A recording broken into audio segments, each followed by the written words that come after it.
السلام علیکم ورحمۃ اللہ وبرکاتہ۔ عبادات میں تساہل، تحریر ہے سید احمد انیس ندوی صاحب کی۔ دور حاضر کا ایک بڑا المیہ عبادات میں تساہل اور نوافل و مستحبات کا استخفاف بھی ہے۔ سب سے پہلے فرض نمازوں سے پہلے اور بعد کی سنن و نوافل کو سنت ہی تو ہے یا نفل ہی تو ہے کہہ کر ترک کر دیا گیا، بلکہ اس کے ترک کا عام معمول بنا لیا گیا۔ تراویح جیسی عبادت میں درجات اور رکعات کے جھگڑے کھڑے کر کے لوگوں کے دلوں میں اس کا بھی استخفاف پیدا کر دیا گیا۔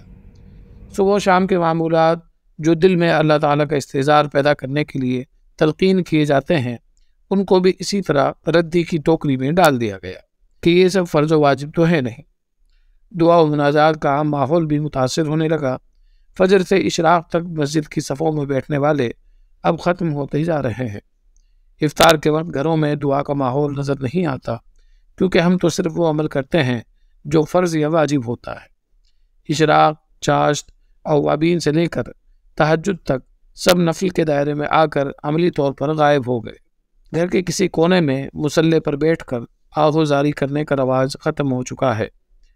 تسبیح لے کر اللہ اللہ کرنا نعوذ باللہ بدعت کے زمرے میں داخل کر دیا گیا ہے۔ راہ سلوک جس کا اصل مقصد تزکیہ و احسان تھا، اس سے تنفر تو اس قدر عام ہوا کہ اس کا نام لینا بھی مطعون ہونے کے لیے کافی ہو گیا۔ نتیجہ یہ ہوا کہ جن کے یہاں ان اعمال کا اہتمام نظر آیا، وہاں علم کی کمی کے باعث بدعت و خرافات نے جگہ بنا لی، اور جہاں اعلیٰ علمی تحقیقات کا زور نظر آیا یا ریسرچ اسکالر بننے اور بنانے کا مزاج پروان چڑھا، وہاں فرائض پر اکتفا کو کافی سمجھ لیا گیا، اور نوافل و مستحبات کا نہ صرف اہتمام ختم ہوا بلکہ اس کی پابندی کرنے والوں کو دینی شعور سے نابلد لوگوں کی فہرست میں ڈال دیا گیا۔ علم و ذکر کا وہ امتزاج جو ہمارے سلف کا امتیاز تھا، وہ اب کمیاب سے نایاب تک کا نامبارک سفر طے کر رہا ہے۔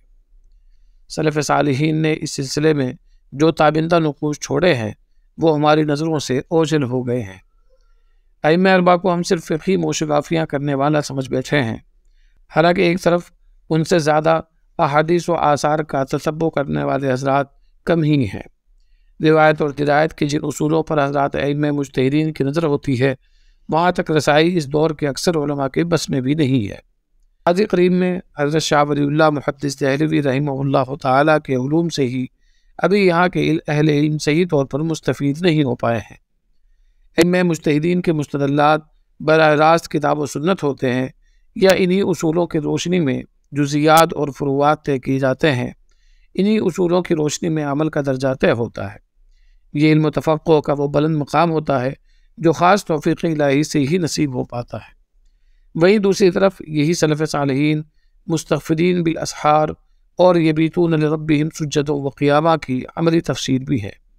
وہ اذکروا اللہ ذکرا کثیرا وسبحوہ بکرۃ و اصیلا کے حقیقی مصداق بن کر بھی نظر آتے ہیں۔